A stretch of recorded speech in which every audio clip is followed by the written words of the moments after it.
clear of the closing doors, please. All right, we are back on Subway Sports Talk. My name is Peter Kennedy, and I am your host. Thank you so much, as always, for tuning in to SST on Apple Podcasts app, Spotify, and on YouTube. Don't forget to like and subscribe. Smash that subscribe button. And there you go. We're back. We're feeling alive here with the Mets making the playoffs. The Yankees already made the playoffs, but they're in there too. The Knicks made a big old trade in football. Oh, yeah, that's going on as well. Thanks for tuning in to SST while I was gone. A little 2-week hiatus, a little honeymoon action, a little Italy action. I'm feeling good. Got the Italian pasta, the Italian wine coursing through my veins. Boots back on the ground in America. 2-1 picks on the NFL Week 4 picks. And we're live. But it's not just about me now, is it? We got a big old bunch of people here ready to talk some Mets, some Yankees, and some other stuff. Not just the designated hitters, not just Cody O'Connor. How about all three of them? First time in a while, we got 4 gentlemen on this podcast at once. And I guess I got to start with the old guard, the designated hitters, first and foremost. My man, Alec Argento. What's up, brother? Oh, my God. So much happening, Alec. The juice is loose. The deuce is loose. And Julius Randle is loose as well. We'll get to him later. But Andrew Calagna is also here. Drew, what's up, brother? Hey, what's going on? Ready to talk about those hot button topics that everyone is kind of getting really excited about. We got really big anticipation. You know, it's been 2 years since the announcement of the Community movie was today. And we have not gotten any progress on that. So what is everyone's thoughts? I was in such a good mood. I was in such a good mood, and now I'm sad. I feel like maybe it's part of the bit to make it last even longer. Could that be part of the bit? Alec, what are your thoughts? I think they said they got the schedules all worked out like a month ago. So is that right? Joel McHale was the problem, not Donald Glover. Joel McHale. How about it? I think they were originally supposed to film last summer, but because of the writer's strike, it got all messed up, so they had to reconvene everything. So you guys want a fun fact? Joel McHale's on like one of the highest, like most watched shows on TV right now that nobody you know is watching. Can I guess? I think I know what it is though. Is it actually? I can't get the name of it, but it's something about animals. It's right. Pet Control. Not Pet Control. Very close. You had it right the first time. What'd you say, Drew? I said Pet Control. Oh. Is it Animal Control? Animal Control. Look at Joel McHale. That man can't stop working. Masked Singer. Who doesn't do it as much as Joel McHale? I don't know. Cody O'Connor does it as much as him. Holding it down for Subway Sports Talk when I was gone gallivanting through Europe. Cody O'Connor live every Sunday morning seems like the trend here for weekly spread picks in the NFL. And Cody O, you're joining the designated hitters today. What's up, brother? Yeah, I know I'm here to talk about the Community movie and really nothing else. Speaking of controlling animals, Atlanta couldn't do it down there. That bad boy Francisco Lindor. That's why we're here, baby. Let's go Mets, man. Come on, bring the energy this time. Because I know it sounds weak. I listen back to myself. And in the mornings when I listen, I sound tired and boring. And when the intro happens, I go, you know what? Pete nails it. And I got to give him some more credit because I don't know what it's like before then. Now I know a little bit. But, oh, God, I feel good today. I can't believe what just happened. We'll get into that. What a segue. That was fantastic. Really good stuff out of you, Cody. Maybe the opening chops need to be worked on, but the segue chops are cooking right now for you, Cody O'Connor. So Andrew Calagna, Alec Argento, Cody O'Connor, Pete Kennedy, all here to talk about the New York Mets, the New York Yankees, and we'll mix in some Knicks stuff because, my gosh, it's tons of things to talk about with Julius Randle and Dante DiVincenzo out, Karl-Anthony Towns in, amongst other things possibly happening. Who's to say with the New York Knicks? And then, of course, the king of it all, the NFL, is still cooking into week 4, week 5 now as well. But it's really just one place to start. It's official. The New York Mets finally clinched after all the freaking treachery that the fans went through, all the ups, there were tons of ups. There were tons of downs, but there were more ups, especially later on in this season. What an incredible ride. It feels a little bit surreal that they have finally clinched. It felt like today was a massive, massive win in the franchise's discourse, really. And I don't want to be hyperbolic over a game that just got them into the playoffs, because now we're going to talk about what that means as far as expectations, what deems this season successful, All these things are going to come into play. However, we sit here today after 162 finally finished with a playoff team in our hands and an amazing run where they were truly a top dog in the MLB for the better portion of 3 to 4 months of this season, especially since they took off on that run. So usually I'd go to the old guard here and start with Alec Argento or Andrew Calagna, but I am going to go with our other Mets fan to start this one off, because we'll hear from those rational Yankee fans, perhaps, maybe a little irrational Yankee fans over there. I don't even know what they're feeling like, but we got to hear from the grit and the heart of our Mets brethren, Cody O'Connor. So, Cody, walk us through today for you here with this wild ride the Mets put us on. Oh, I've been calling all year a roller coaster since maybe the 0-5 start, and then they come back, win 6 straight. It's been a roller coaster the entire time. And so why not today make it another thrilling ride? I mean, today starts with me in work.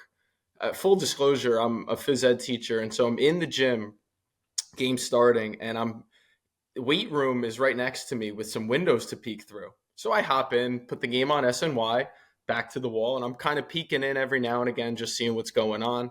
Go out to bus duty later on, 3-0, and the pen I'm using on my clipboard is being thrown around all over the outside of the school like a lunatic. And I'm on to game 2 at this point. I'm already like, they're not coming back. Let's take a trip to Costco. You got to do your thing. Go to Costco, get the groceries, make the wife happy. Walking around Costco, earbud in, Gary's in my ear, and just ever so slightly, they're mounting a comeback. And then Nimmo hits one, and my whole mood changed. I'm greeting all the people at Costco. I'm making jokes, laughing with the people giving out free samples. You know, there's a problem at the cashier's line. I'm joking with her too, because I couldn't be happier. Like, they're really going to do the 6-3. But in the back of my mind, I know this is the Mets, and you got to be worried. Get into my car to now Howie Rose is on the call, and they're blowing it. And I can't believe Edwin Diaz doesn't cover first base. It's 6-4 on a Kelenic hit. And then next thing you know, Albie's ball gets to the wall, and it's a lead for Atlanta. Not a base hit to tie it, but they take the lead. And there's some obscurities being thrown around in my car. I get out to 22, and I am screaming, hollering, why me? What did I do to deserve this? What the heck could this possibly have been to turn into this? And then it happens. And Howie calls it so perfectly.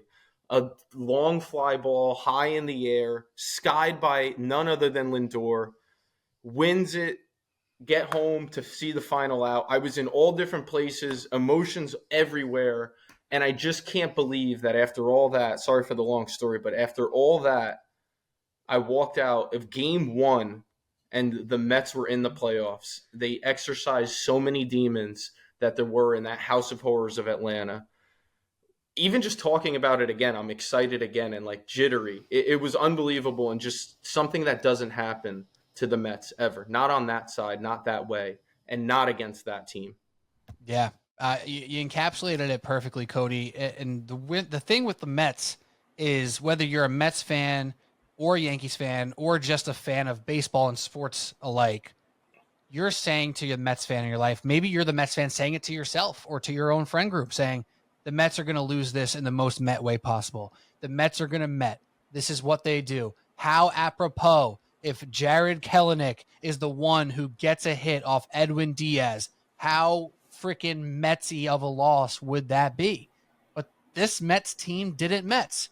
They have Mets many times this year, but they haven't more often than not. And it does feel like a sort of over the hump type of situation with them getting this one done. But obviously we're riding this high right now. So before I ramble on longer, let me go to Andrew Calagna here and ask Drew, who I will say, of the Yankee fans out there, a little more Met friendly, perhaps sometimes, give or take. Drew, I don't know, but what was your experience with this run in this game today? Talking about clinching, man. My butt was clenched that whole Yeah, game was baby. I'm not even a Mets fan, and Have you tried douching?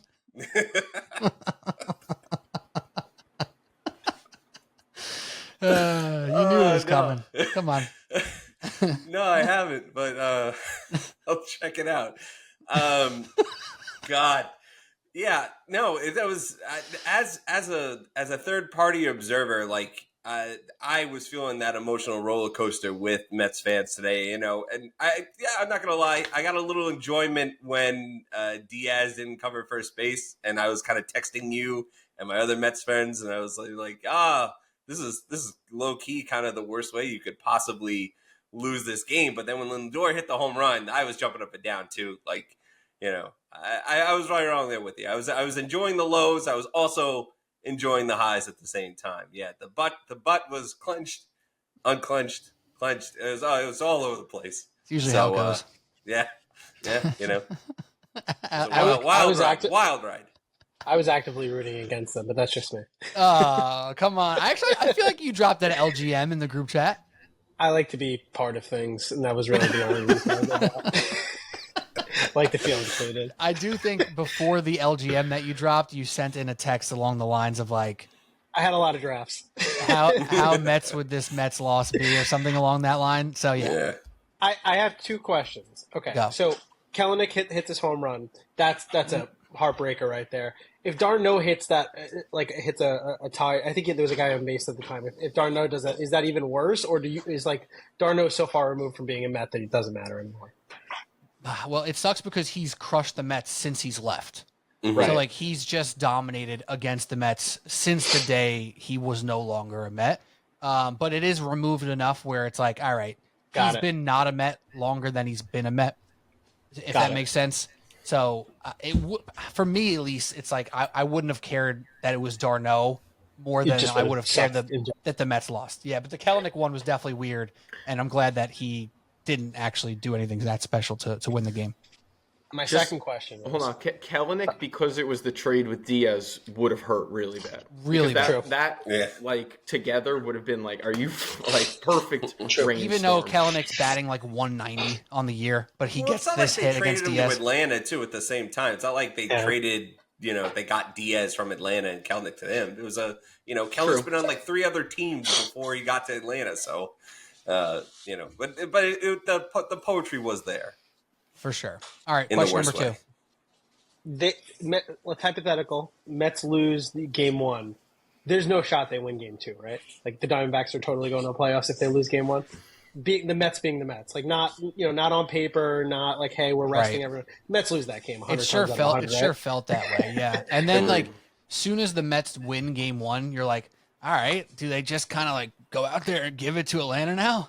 Meanwhile, if they lost game 1, we'd be like, I think Atlanta should sit everyone and forfeit. It really was one of those, turn key moments, sliding doors moments, perhaps, if that'd be a better way to describe it. But yeah, it felt like it needed to happen there in game 1 for the Mets. And obviously for the Braves, it didn't, because they won in a game that I didn't watch anything of because I didn't care and I had other stuff to do.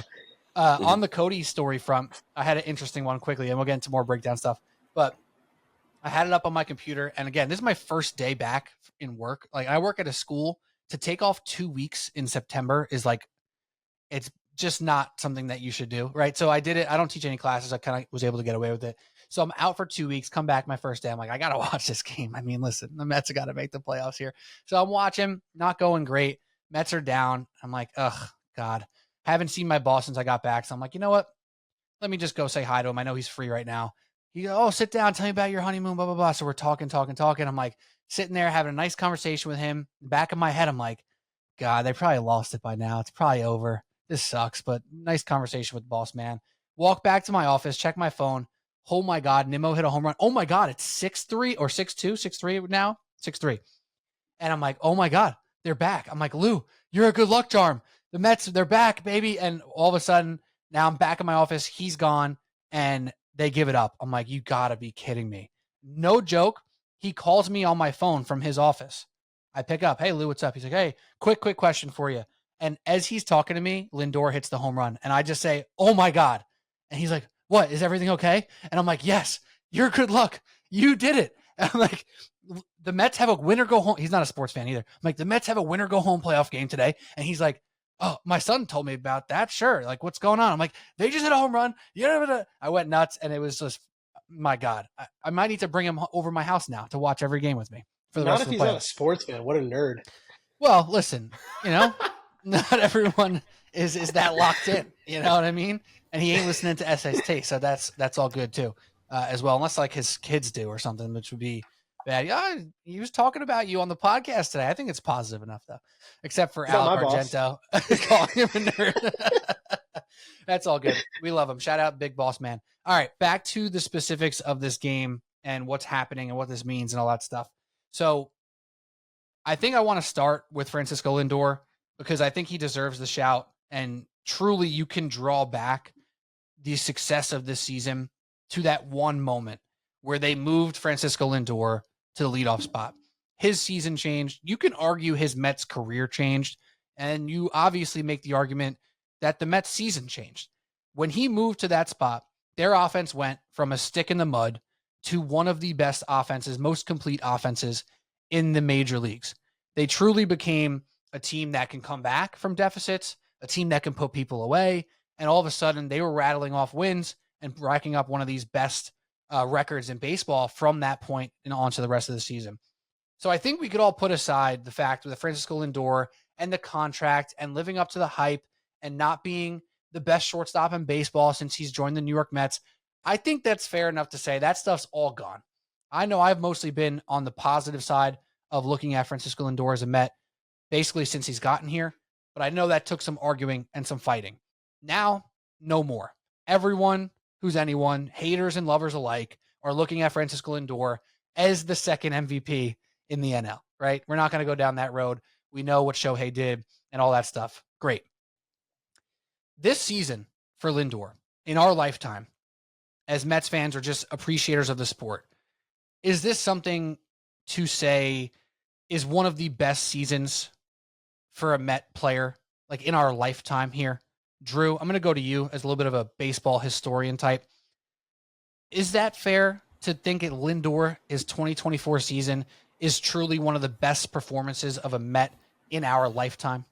I mean, that home run is going to be replayed for years and years and years and years to come. So, I mean, even if he had a bad year, even if he was coming off of, like this first year that he had as a Mets where he struggled basically for a majority of the year, even if he had one of those years, you instantly forget that. But now that he was, 1-2 with Shohei for most of the year as an MVP season, on top of just being absolutely just so clutch down the stretch this year, it's got to go down as an all-time season for sure. I mean, he basically almost did a 30-30 season, and then on top of being an incredible defender, probably going to win a Gold Glove, and just being just so clutch, just absolutely not just today, but the last like week or two when even when he was before he got hurt, he was hitting bombs all over the place. So it's definitely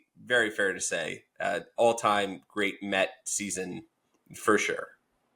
Now, Cody, with you being the Mets fan, is there another person that you'd compare him to right now? I mean, obviously the shortstop thing could make you think Reyes, but do you think of any other players when you think of what he did for this Mets team this year?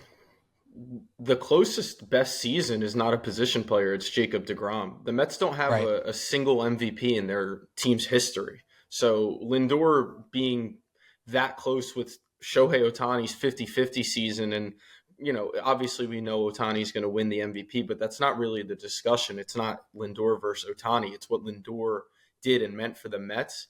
I can't think of one person who meant more to a successful season, and I call success for a Mets season making the playoffs. Let's call it like it is. This is the 11th time they've made it in their 60-plus year franchise. So this That's isn't insane. an every year thing.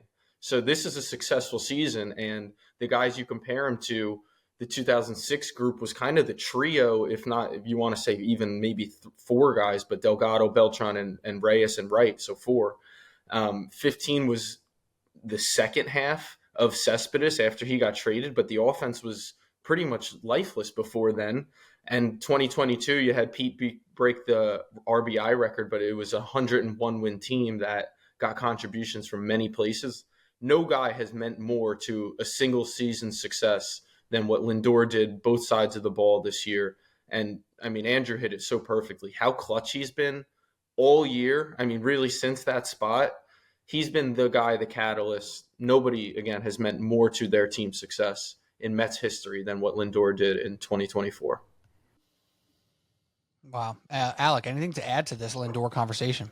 I just find that very surprising. I don't listen. I don't watch a lot of Mets games, obviously, but I mean, great season for sure. He's not like close to Otani stats wise. I know he's like a second, but he's a really distant second in terms of stats and everything like that. Mets may not have made the playoffs a ton in their history. They've had some really good players. I mean, you look at pretty much any David Wright season during his prime, it's probably substantially better than Francisco Lindor's this year. I get the intangibles of it all. As a Jeter fan my whole life, you always understand that. But is it really that substantial comparatively, or is there a lot of recency bias going on? Because I'm genuinely asking as an outside perspective. It's a fair question. Like Mike Piazza also from the catcher position comes to mind. Like he had just amazing offensive production. And if he caught in today's game, I think we'd look at Mike Piazza entirely as a different catcher because everyone kind of used to poke fun at his arm not being great, but pitching staffs loved him and always kind of reaped his praises of framing before framing was like a stat that you can keep. You know, David Wright's interesting because I think part of David Wright's story a lot of those years was a little bit intangible as well. I mean, you look at his numbers and as my mouse is not working here, but you look at his numbers and he had some really great seasons. But he had, I guess early on in his career in that 06 to 07 range, he was in the low 900s, mid 900 one season on the OPS front. So if you can argue then 07, which is the year after the crushing NLCS loss, he had a 960 OPS with 30 home runs, 34 stolen bases. So yeah, you know what, Alec? Maybe you are making a good point. He batted 325, 400 on base, like hit 30 dingers, 34 steals. And you're right. Maybe this is a little bit too much too soon on the recency bias front, but it does feel different because of how good that team was all regular season versus how much he lifted him up by himself, did Lindor. I get it. I think, like, listen, they win the World Series. This goes on the DVD. It gets immortalized forever. But, like, you know, yes, the Mets have not had a ton of playoff success. They have plenty of Hall of Famers. They have plenty of Hall of Fame players that have played on their teams, had great seasons. The Carlos Delgados of the world, the Mike Piazzas of the world, the Darryl Strawberries of the world, Keith Hernandez, whatever it is. Like, there's plenty of people that have had fantastic seasons. Jose Reyes in his prime. I'm sure he's had a 30-30 or two in his past. No? I don't think he's hit 30 home runs, but definitely mad steals out the ass for sure. I'm just saying. I find it surprising to hear this, and I don't mean to poo-poo this. This is genuinely asking the question. Well, the thing is, it's boring to say that his defense has been so good, but we're talking elite level defense at the shortstop position, like platinum. David Wright was pretty great at third base. Yeah, he was. He won a Gold Glove in that 07 year as well. Yeah, but again, I think honestly though, if you're comparing Lindor this year to David Wright's best season, which like if David Wright doesn't go down with injuries, like he is a Hall of Famer in his own right? So like we're comparing Lindor in 2024 to the peak of David Wright, where everyone argued for 3 years in a row that Lindor's peak was in Cleveland. It was gone. No more peak Lindor. This top three shortstop that we thought we were getting doesn't exist. So I think maybe that narrative of it all makes a big difference here. And you argue with the numbers front, and this is not going to be a positive necessarily in Lindor's case, but his numbers this year would be astronomically better if he wasn't trash in the first month of the season. Like he batted 190 for 30 games, literally. Yeah. So if he averaged 240 on batting average in that first month of March, April, like we're looking at numbers that probably are a little bit closer to Otani's. Doesn't make the gap so large. So yeah, that's not necessarily an argument for Lindor's case, but it goes to that turning point of when they moved him to the one spot in the lineup and everything changed for this whole team. But fair point. Sounds like someone else who had a bad month in April in New York. Yeah. I was going to bring up Judge too, but if you're looking at that, 07 season, he had like an 8.8 8.4 WAR season, 151 WRC plus. Lindor this year, 136 WRC WAR. plus, 7.6 WAR. Fangraphs WAR anyway. Ohtani was a 9.1. So I mean, again, I think him being hurt down the stretch hurt those numbers a little bit. But I mean, talking about Ohtani just straight up 50-50 or 55-55, whatever he did, like that's pretty close, considering, you know, that the counting stats aren't anywhere close to each other, you know. So you got to. Defense is boring. Defense is boring and underrated, but it's a vital component of who he is. Like even the last out of the game today, where the win with like the way he just like throws the ball over the first base, like, and I know Volpe's like a good shortstop, but like it makes me envious watching Lindor throw the ball over to first base and then Volpe's throwing the ball in the dirt every other play. I think you could kind of throw the WAR argument out the table though with Ohtani, who loses a ton of WAR by the virtue of him being a DH. So I don't know that that's necessarily a fair thing. There's still no compare. Like 55-55 is a league of its own, but when you compare him to other Mets, like David Wright's 07 season, unbelievable, peak David Wright. They didn't make the playoffs that year. They had a historic collapse down the stretch. They had a 7-game lead with 17 to go. So that's the difference, is they finished the job this year. And that's why, like, you could have the numbers and the counting stats and they're all great, but what Lindor did when it mattered the most, and that was from the time he called that team meeting on, those numbers, and again, Pete said it, like, you can't take away the first month, but this team was completely different because of Lindor and what he did in that 6-month stretch or so? Not 6 months, but long time. All right, you sold me. I'm on board. Yeah, there we go. No, it's a fair question. Honestly, glad that you raised it, because it's important to not just be a prisoner of the moment with this stuff, and we try not to be. It feels that way. And obviously when you bring up like Darryl Strawberry, like I did mention, like in our lifetime, we didn't get to watch that. So, you know, that's a little bit of a different scenario. But yeah, Drew's old. Yeah. Fuck you, first off. And yes, I did. Okay.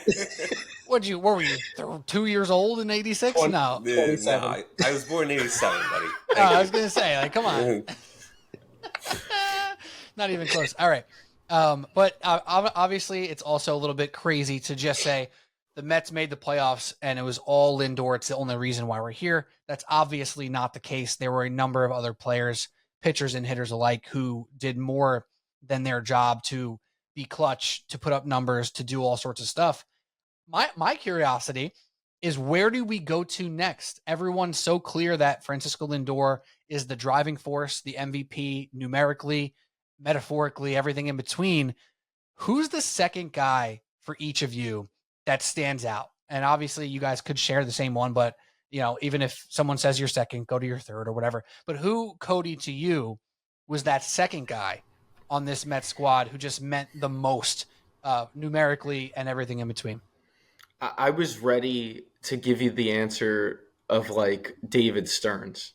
Because of the guys that he brought in, the Jose Iglesiases, the Tyrone Taylors, who 12 pitch at bat to start everything today, and just having pieces around the way they didn't just stay by and have a backup catcher in Tomas Nido and go out and get Luis Torrens, who was impactful for them. Like, he brought in so many guys that made key contributions. But if you want a player on the team that has, without him, the Mets aren't here, and was one of the biggest surprises, at least for me, is Mark Vientos. What, he had 27 home runs this year? I mean, he came out of nowhere and held down third base after the platoon with him and Beatty and back and forth, and the guy's confidence gets knocked down. And all of a sudden, Mark Vientos hits a walk-off home run in, I think, May, and just literally takes off, takes the job. It is his, and has clutch hits and big moments, walk-off. I think he had 2 walk-off home runs this year, at least 2. So Mark Vientos, for me, is the guy that I didn't see coming, and without him, they're not here by any stretch. He not only stole that job, not stole it, but earned that job, but he basically ensured that that's his job for the future now. And it would be shocking now to see him not be a key part of this offense. And maybe that's lofty expectations. Maybe that's something that shouldn't be the case for him. But next year, when we hit the preview point for this season or for next season, and we talk about the Mets and their outlook on 2025, we're going to say, hey, they got Lindor. Maybe they have Pete Alonso. Hopefully they do. They got Mark Vientos. He's going to be a guy when you talk about this team next year. He was unbelievable. His defense also improved tremendously, where he's now a reasonable third baseman. And 100%, he's up there. Drew, what about you?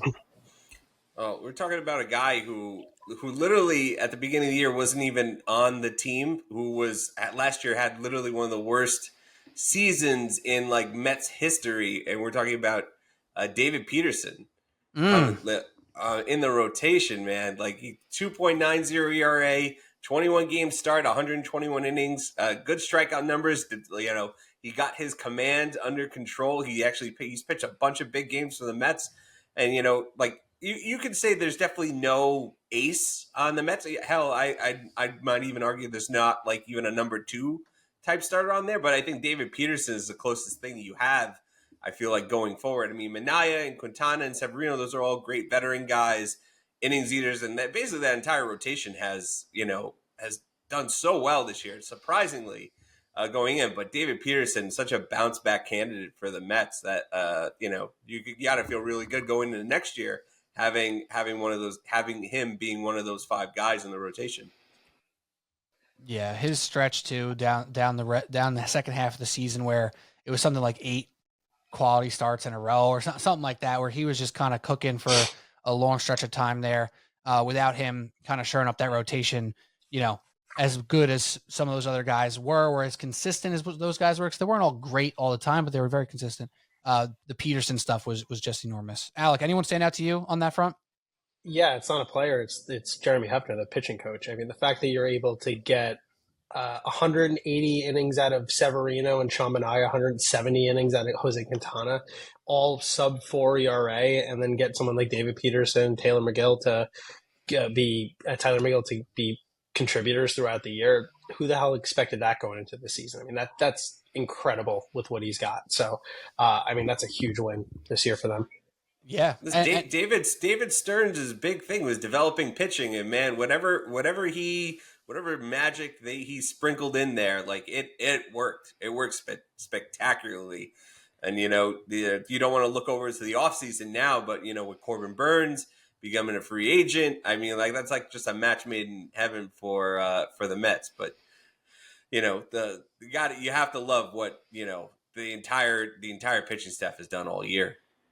And go back to the Hefner and Stearns part of it all. Like you go back to the the trade deadline part of the season here, and you're kind of like, all right, like the Mets made some moves, but nothing crazy. They kind of did that thing where you're soft buyers, which is what we kind of talked about with the Mets. Like they're not going to be big game hunters, and they weren't, but they added multiple arms to the bullpen. Not like they all had incredible numbers, but you felt the impact of Ryan Stanek and Brazaban and Phil Maton. Like these guys did tremendous work out of the pen for this team. Paul Blackburn.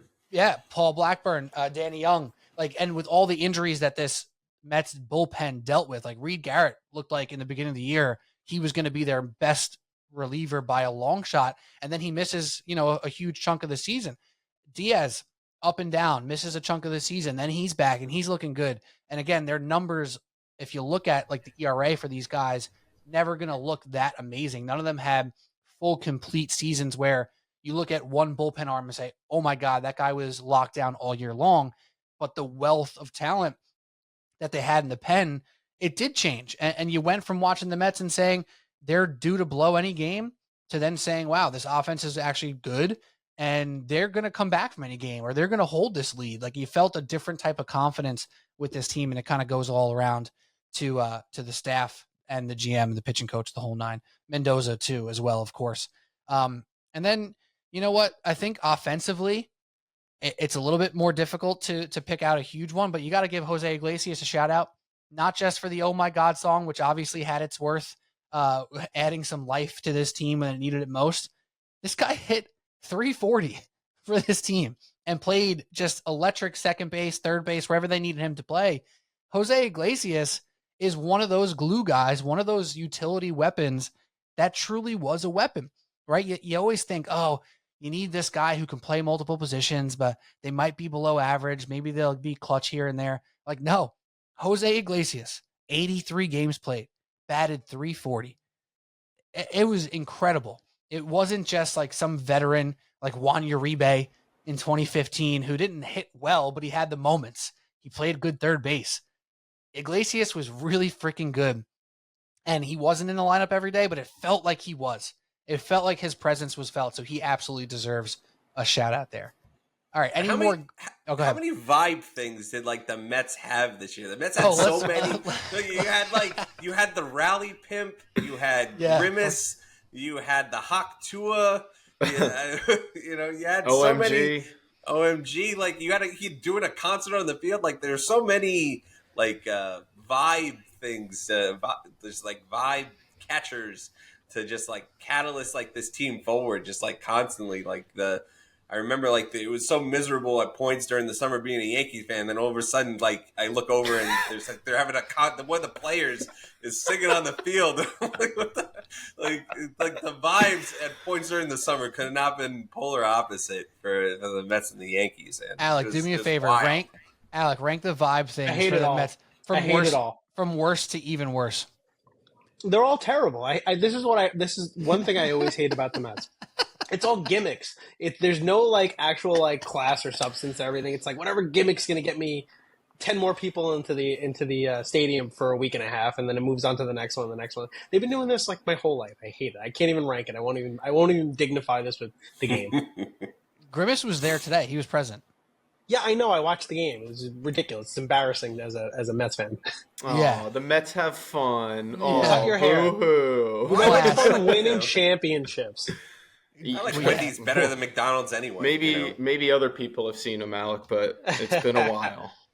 Yeah, true. Maybe this is your year. I mean, you can get a little Phillies type of 2 years ago. What was it, 3 years ago when they were in the wild card and ripped it all off to the World Series? Maybe you get that this year.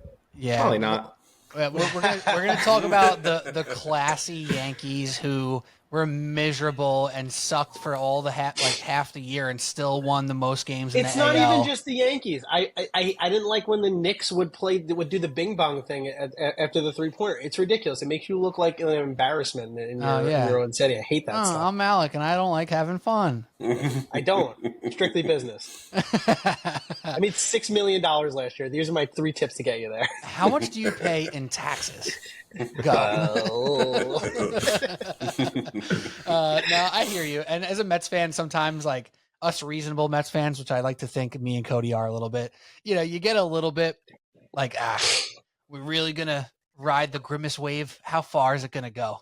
You know what I mean? Like it gets a little bit like, maybe I'd rather just be a good team and not need this little boost and whatever. But then at the end of the day, it's like, if the team's playing good, team's playing good.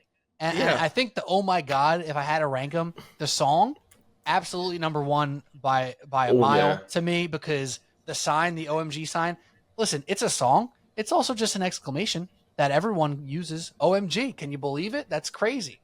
So that became to me like a reasonable, fun one. I mean, like the Yankees had a weird thumbs down thing way back in the day, huh?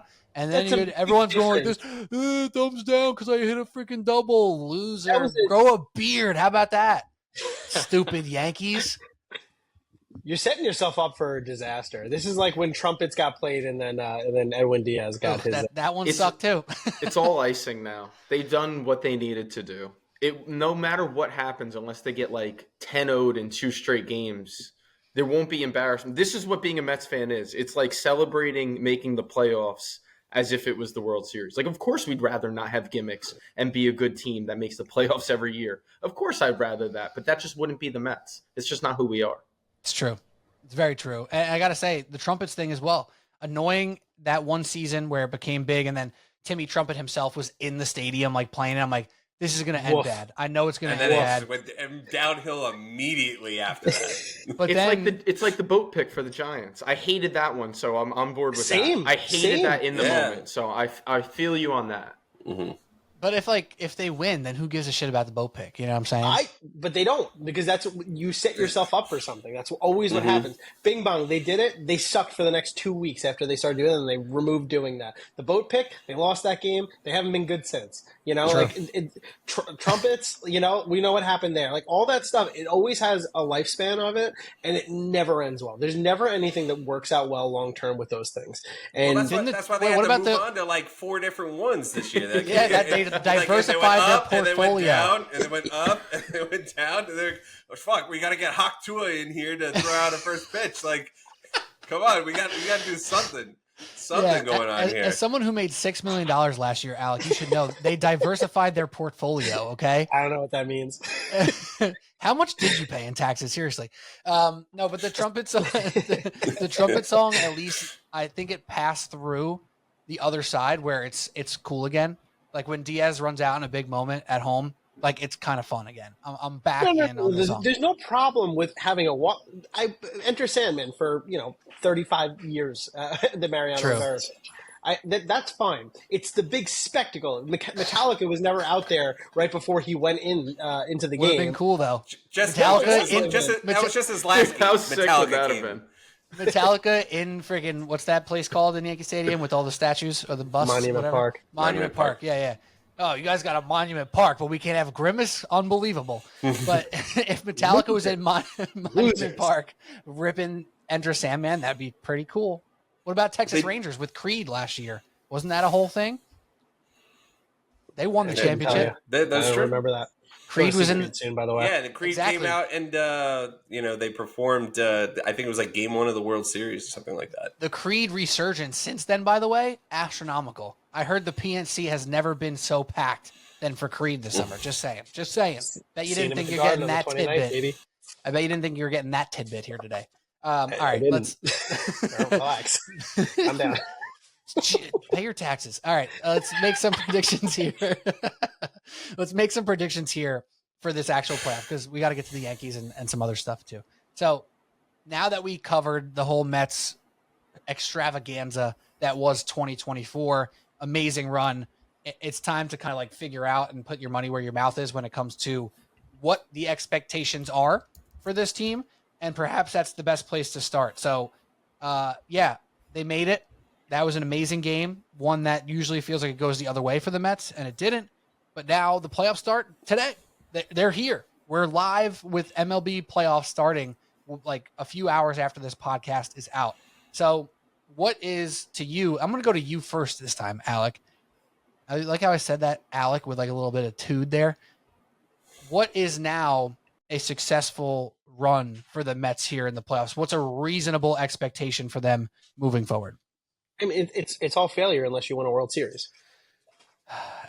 Cody, what do you think? What do you want Alec from me? Does not represent the Met fan very well. Whoa, maybe if they win a game, it'll be a great season. What are we talking about here? No, I've already told you it's a good season. No, all right, Alec, I'm sorry. I cut you off. Go ahead.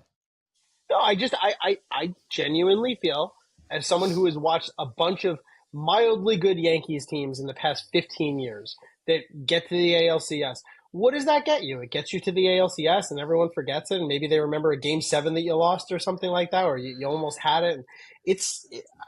I don't know why we would celebrate them being the 6th seed, and if they get swept in the first 2 games, is that a successful season? I don't think it's a successful season. That I agree. Do you what was it, 3 years ago when they lost the wild card game? Was that a successful season? 2 years ago, no. So it's like it is different this year. Wow. Can I tell you?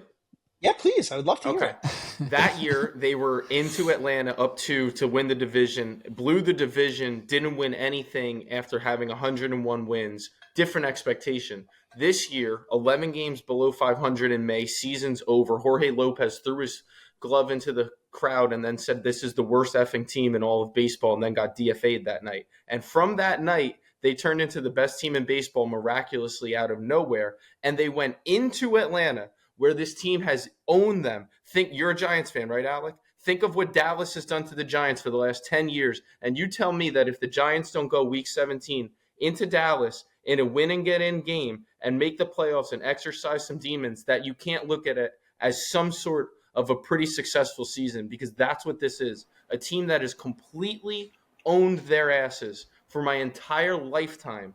They went in a game that they had to have when it still mattered, not like they backed their way in against their backups, but they beat them in Atlanta against their best guys, against their closer.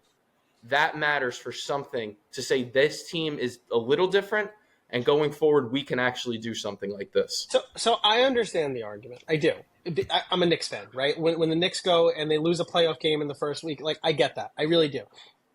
But this is the Cohen team, right? This is a Cohen team. Cohen has been here, and ever since Cohen has gotten here, he has said, we're going to be the new Yankees. He hasn't said it in those words, obviously, but you expect to go out and be the Yankees, and the Yankees' expectation is championship or bust. Drew, I'm going to ask you, if we go in and we lose in the ALCS this year, is that a good season for us, even though we had the best record in the American League? Yeah, probably not. Well, right. the expectations are different, though. I think it's expectations are the same. The expectations have changed since Cohen. I disagree. I think expectations are the same since Cohen got there. You have watched. He's been there for 3 years now. This is his third year, right? 4 years. Fourth, yeah. Yeah. So yeah, exactly. So the previous 2 years, those were gigantic disappointments. So now all of a sudden the bar lowers, and then we forget about that. What he promised this organization, what he promised the fans, and everything like that. I call bullshit on that. Like I really genuinely don't feel that way. I'm gonna throw a basketball analogy out at you. Like, let's go. Here we go. Here we go. Like you talk about like the 2021 Knicks, how they made the playoffs with that core group of guys. There was kind of more a surprise to get into the playoffs in here. After the absolute shit show that the Mets went through last year in 2023, when they got Verlander and got Scherzer, and then they had this literally Verlander was on the team for 3 months. 3 months he was on the team, and they traded him off and they got Acuna for him. And they got prospects, and they said, okay, this didn't work, and they came into the season saying, hey, this is going to be a transitional year. And then you go out and you kind of surprise, and you kind of, okay, they don't win the World Series this year. Most likely not. But at the same time, you can feel so much better about where the team is heading, the trajectory that the team is heading. The same with that 2021 Knicks team. You had guys in place. You had nobody who's on the team anymore. Sorry. Messed up, dude. Knife sticking in the back there. But nobody that's on the team anymore. But like you had a vision, you had a trajectory, you saw the pieces in place to build to something great. Okay, so regardless of what happens to the Mets, that they're on the right path. That they have a lot of the pieces already in place to build a Dodgers-esque, Yankees-esque championship caliber year in and year out type of team.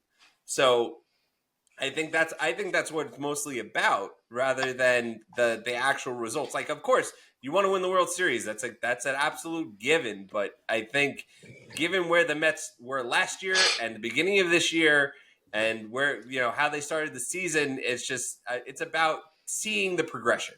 I think more than anything. I understand what you're saying. I think it's a bad example. Knicks missed the playoffs the next year, and that was a very disappointing season. Expectations have since changed with the Knicks, where you Knicks right now, they go in and they get knocked out and they do exactly what they did in the last postseason. That is a monumental failure of a season. So I understand what you're saying. You don't think that, Pete. You think if the Knicks get knocked out? No, that's correct. That's correct. But you're talking about a Knicks team this year that's projected to be a top 3 team in the Eastern Conference. We're talking about a Mets team that was projected to finish third in its own division. But it's a big difference. Yankees were projected to be in last this year. Like that's the same thing. I saw one thing of that. Their over-under was 92. What are we talking about? Well, was it? I forget what the publication they were saying. They were projected to have the worst team in franchise history or something like that this year. Yeah, but publication. They won Soto. Their over-under was still 90 games, and the Mets was 80. Yep. It's a huge difference. I'm not saying. Listen, I'm not saying it's not a feel good situation. The question posed to me was what would be a good season or A what would be not be successful a bust? playoff run. Yeah, If the Mets go out and get swept and lose the next two games, yeah. Of course. that is not. But that was I agree. that's what I'm trying to say. So no, you said if they don't win the championship, it's a failure, which I get is your thought, and like fine, that's fair. But if they win against the Brewers and they make it to round 2 here, I am on the teetering point of calling this a successful season. If they then compete in round 2 and go to the Brinks and lose in round 2, I'm gonna be saying, hey, what a freaking run. What a freaking run this season was. If they go out and get embarrassed in the wild card round, then yeah, they got embarrassed and that is all for naught. But if they actually go to round 2 and go deep into round 2 and maybe even the CS, then hell yeah, I'm saying this was a damn good season.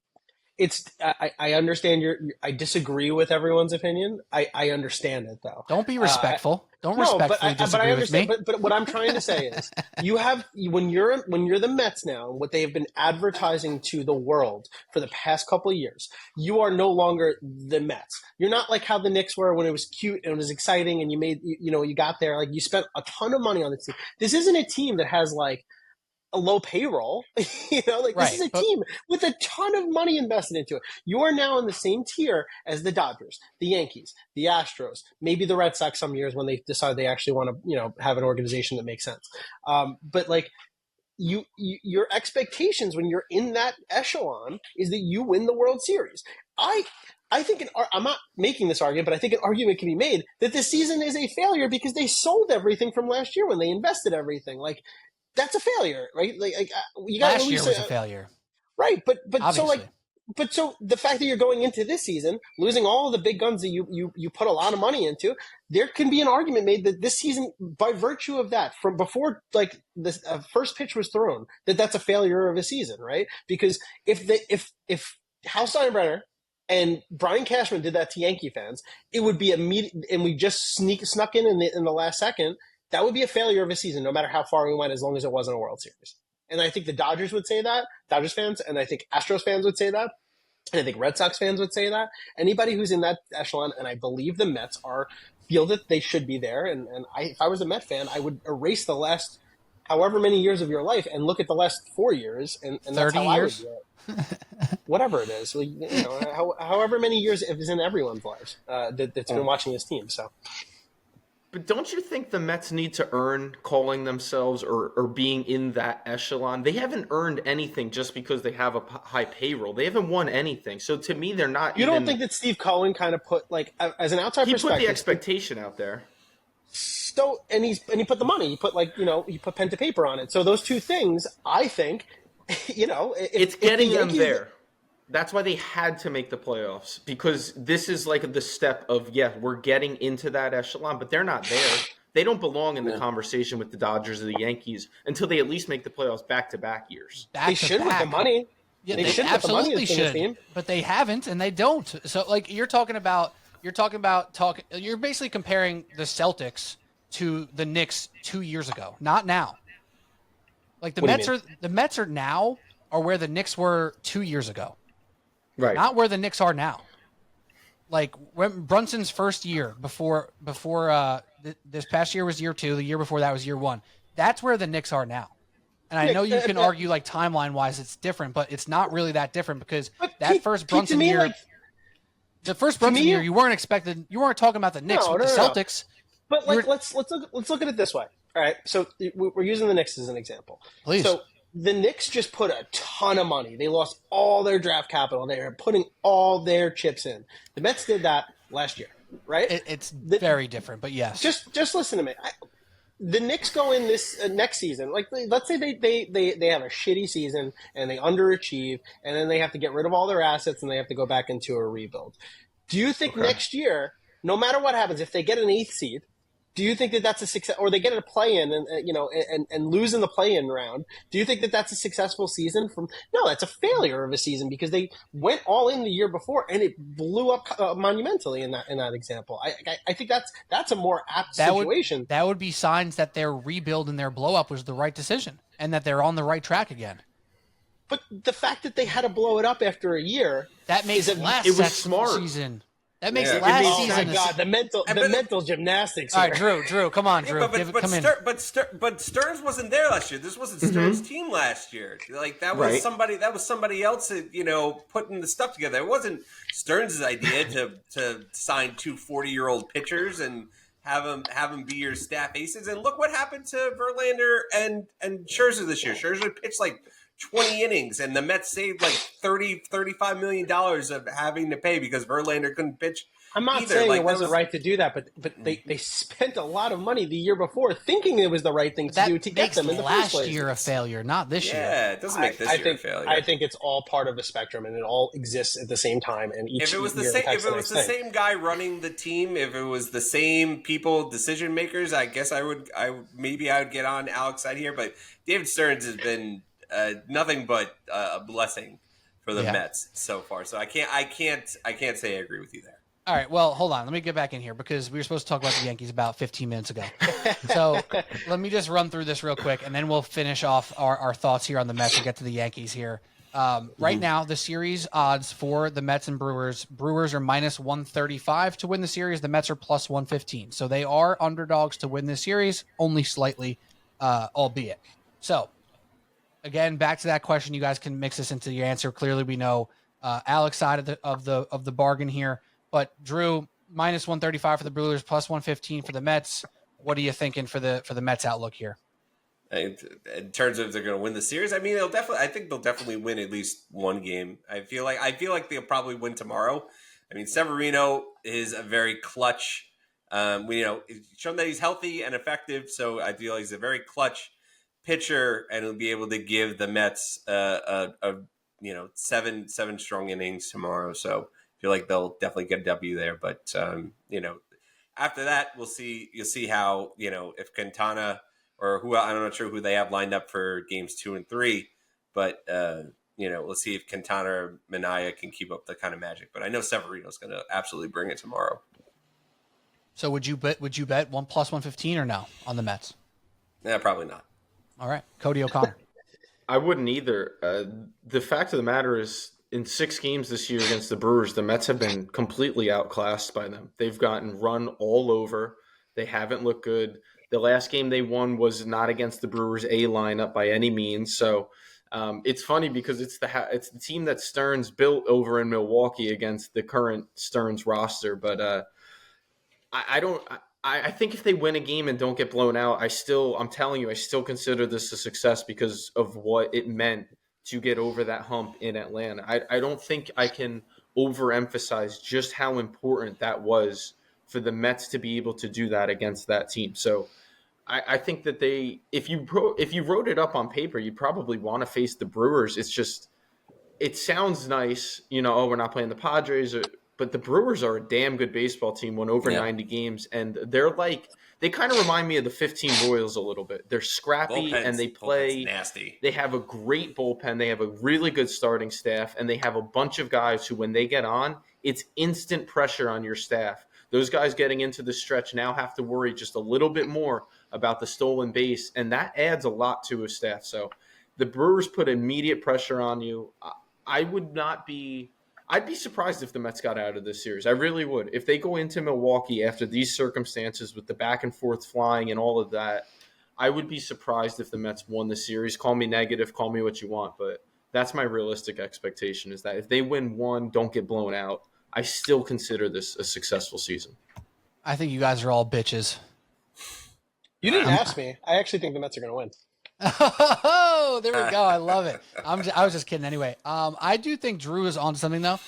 I think they win tomorrow. I think that a lot of people will say, oh, they're going to be tired. Their rest is a disadvantage and da-da-da. So often you see a team off that high, like kind of continue it and then die, right? So I do think the idea, and tomorrow's odds, today's odds, Tuesday, just to be clear here, they're plus 115 just in game 1. So if you do like the Mets to win the series, maybe you just throw them on game 1 here and get the same exact odds, and then you have some money to play with moving forward. I too, though, Alec, I think the Mets are going to get over the hump here, and I think they're going to win the first series. I do have that feeling. I feel like the offense needed a spark desperately. They were kind of in the mud a little bit as well over the past week or so. And a game like they had yesterday could really do wonders for a confidence boost. And like you said, Cody, like the weight off the shoulders aspect of it. But if you're looking to bet this, you bet game one on the Mets at plus 115, and then you kind of see where you go from there. Maybe you sit on it, maybe you wait and see, especially if you're a Mets fan. You don't bet after that. But yeah, that's how I'm feeling. You think that if the Mets win game one, which is on the road, right? I'm assuming, right? Yeah. I forget how the new format works. It's all on the road. They don't leave Milwaukee. Oh, okay. Well, so that removes part of it. But they win today. The second game doesn't count. Nobody cares about that second game, so they don't have to worry about it. But you have the emotion of winning that first game. You're building momentum. You win the second game. All of a sudden, you have this feeling of, I can do anything. Why not us, right? Like, that's how I would feel in that situation. And I do think they win game one. So if that happens, I mean, I don't know. It just feels pretty predestined from my perspective. That's kind of how I'm feeling too. Riding the wave. I'm riding the Mets wave, baby. Let's go. They are plus 2,000 to win the World Series, which is the third highest odds, or worst odds, whatever. Best odds, worst odds. I guess worst odds would be the right way to phrase that there. Cody, before we started, you asked me if who's going to bring the hot takes. Did I deliver? I am having as much fun as I've had on this podcast in a while. Like, I love doing it with Pete, but him and I almost always agree, and it's just like, cool. Next, like this is the back and forth that makes talking sports so much fun. You pose good questions; they're all fair. Like I don't sit here and go, you know what the difference is? Like Pete, we've done it with Mark, and like Alec is not Mark in the like I'm gonna go so far on the other end that it makes zero sense at all. Like it's fair, good questions. It's like just a fun conversation. So I'm all in on it. Happy to be here, brother. Let's do it again. Look at this, kumbaya, guys! But we are not done yet.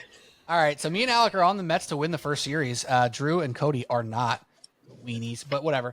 We're out here. Let's go Mets. What a season. We'll put a pin in it. Let's talk Yankees for, I guess, a shorter amount of time than we planned to because it's already an hour into this podcast. But I think this deserves a long podcast the way that the season ended and now having the Yankees entering their own playoffs situation. And I got to be honest, it's been hard to even think much about the Yankees over the past couple weeks. They've been clinched for weeks now.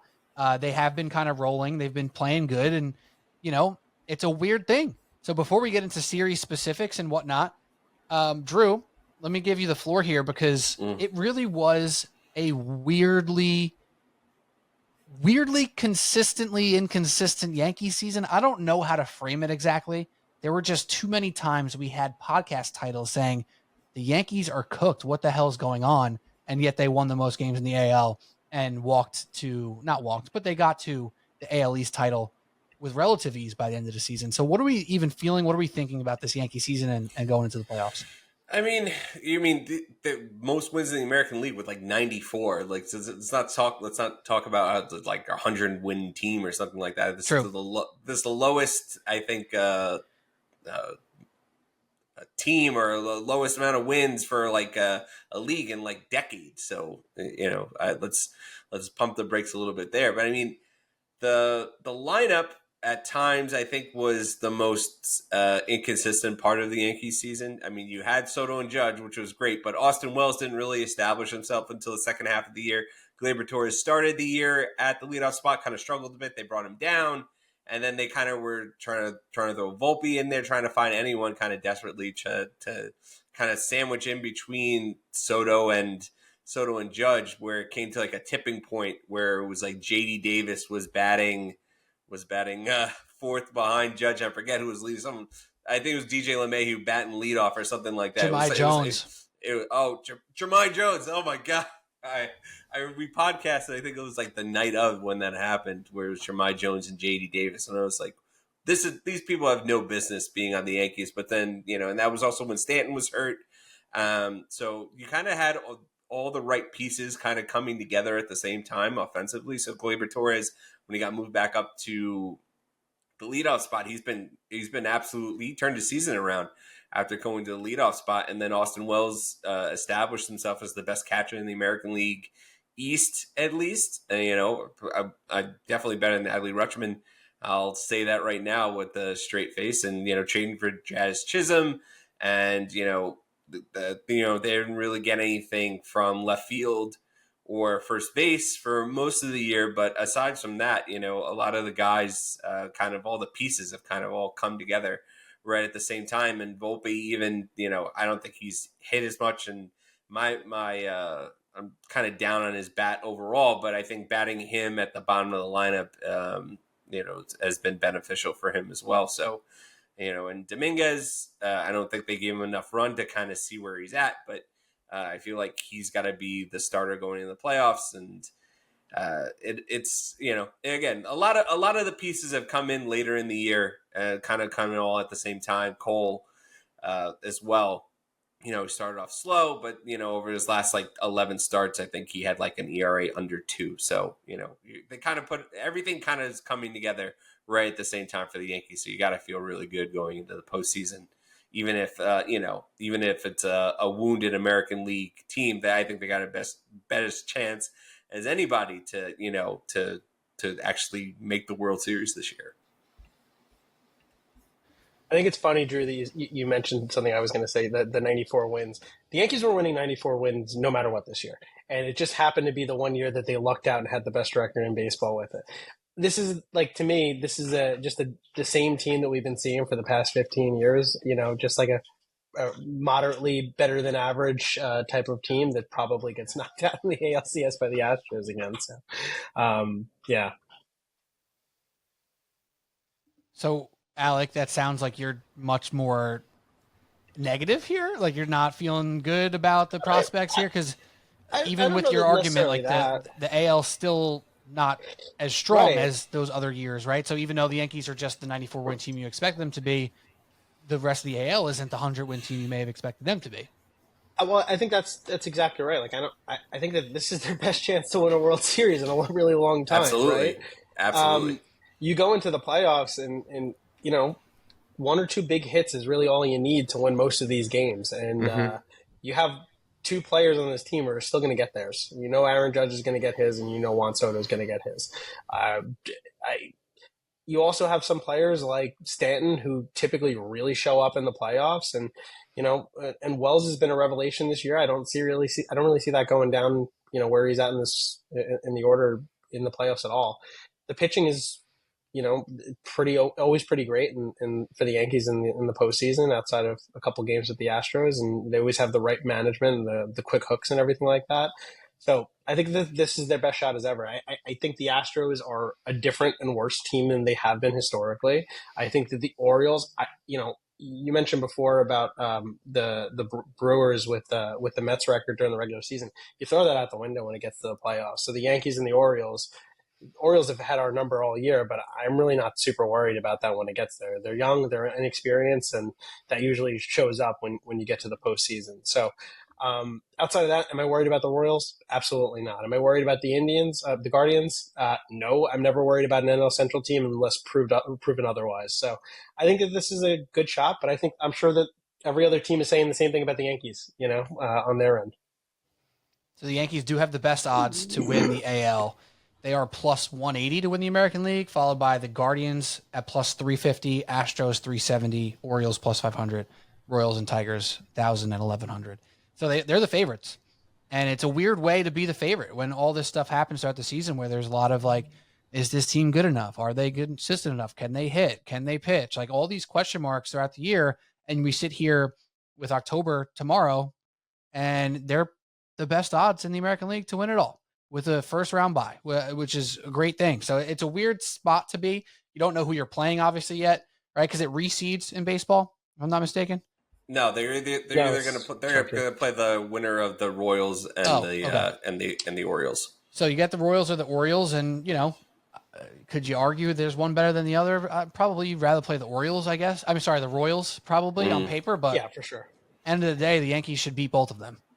And Yankees in the playoffs too, they do have depth that they couldn't necessarily utilize during the regular season. The back of their rotation is going to be real weapons in the pen during the postseason too, and that's a huge advantage. Throwing someone like Stroman, I know we lose Cortez for a while, but one of Schmidt or Gill, that was a big blow. Yeah, one of Schmidt or Heel is going to have to go there too. So that's huge as well. you feel good about what they do. Alex Verdugo sucks if he's starting, but if he's a pinch hitter off the bench and they have the right stats on him, the right analytics on him, I feel good with him in a big spot if I need to. He's been very clutch, surprisingly clutch. Yeah, 100%. So even though Drew has made some promises on Twitter that if he starts, bad things are going to happen. I got a stroke, multiple strokes. I think Dominguez is who worries me the most, actually, Drew. I know that's surprising to hear. I don't think he's ready for this. I think that he still swings for the fences every time, and they're going to take advantage of that, and I have a feeling he's got a really rough postseason. I know. Well, I get that too, and I feel like his escapades in the outfield a little bit have kind of maybe scared Aaron Boone a little bit away from starting him, but at the same time, I was kind of a little upset that Trent Grisham didn't get as much run as he did. He's had 100. He can run into one too. Yeah, I think he has 20 something hits on the year, and he's 9 of them are home runs. He had a big one against the Mets a couple of years ago in the playoffs. Mm-hmm. Exactly. So they have the surprising amount of depth pieces, and just talent up and down the line. Even someone like Jazz Chisholm.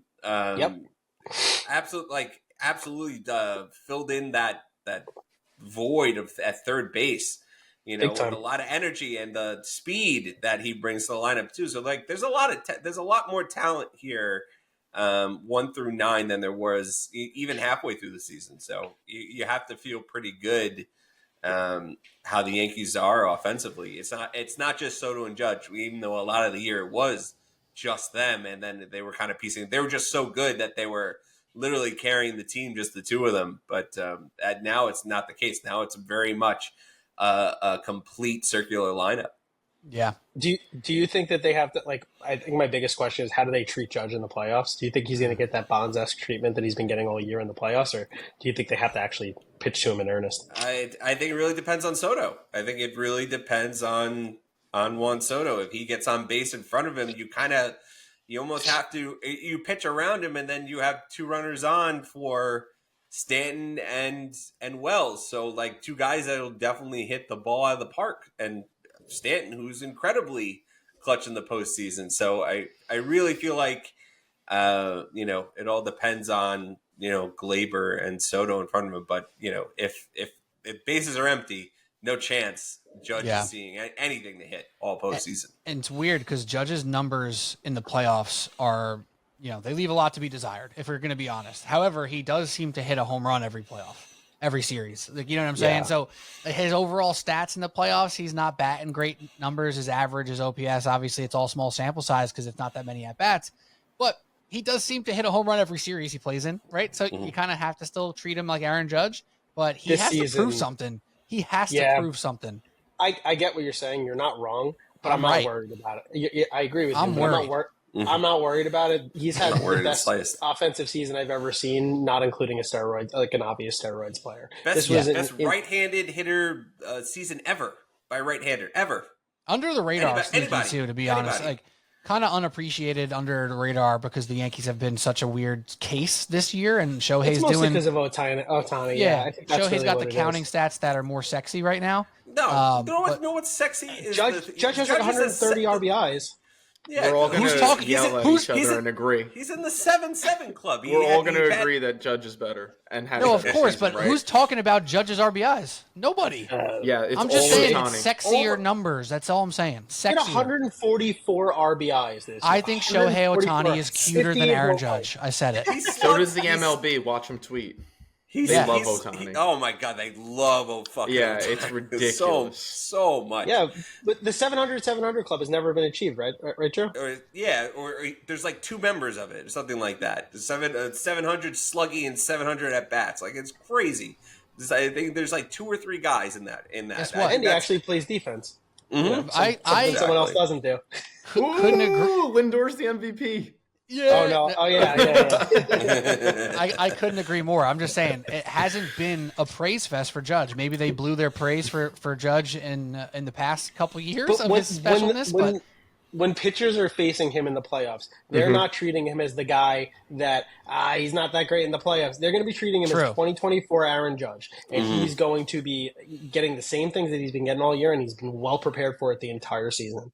Yeah, I hope he goes off, man. He's due for a Yankee moment in the playoffs, like a Yankee run. I shouldn't even say moment, a run. Like Yeah. he's had his moments in the playoffs already, but he hasn't put together a playoff run, and that's what he's due for. And hopefully we see it here. But let me say this real quick, unsung hero for the New York Yankees. Anyone have any guesses of who I'm shouting out here? Luke Weaver. No. Ooh, that's a good one. It's a good one though. Good one. Yeah, he's the closer now, right? Because that's who it should be. Yeah. So it's absolutely. It's Big G, baby. Giancarlo Stanton. Because hear me out. How many games?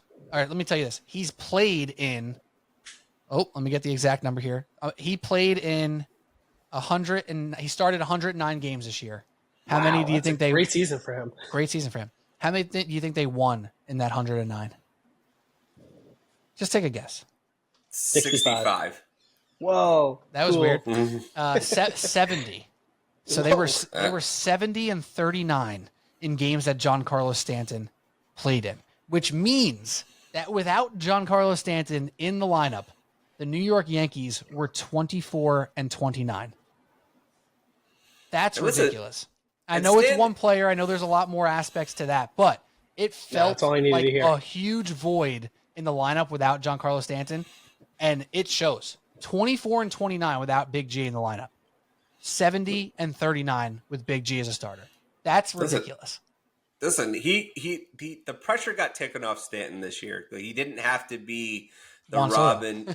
Yeah, exactly. Juan Soto was there to be the complementary piece to Aaron Judge, because I feel like a lot of time people were expecting Giancarlo Stanton to turn back the clock to 6 years ago when he was the MVP. Like, no, that's not the realistic, especially the way his body breaks down. Even still, the way that he runs the bases, I'm massively overweight, and I'm pretty sure me and Giancarlo Stanton have the same like sprint speed.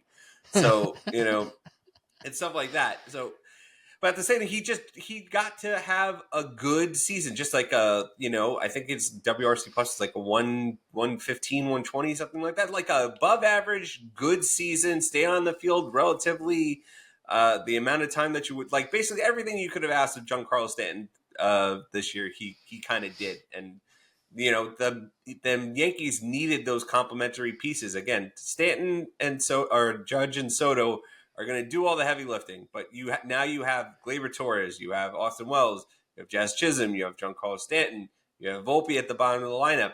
All those guys can be those complementary pieces that they desperately needed all throughout many of the years where it was just Judge and just like hoping someone else just like did something unexpected. Yeah.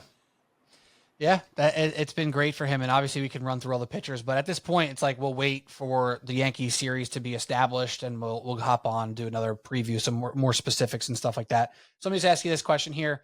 At large, we already said plus 180 to win the AL. They're plus 425 to win the World Series.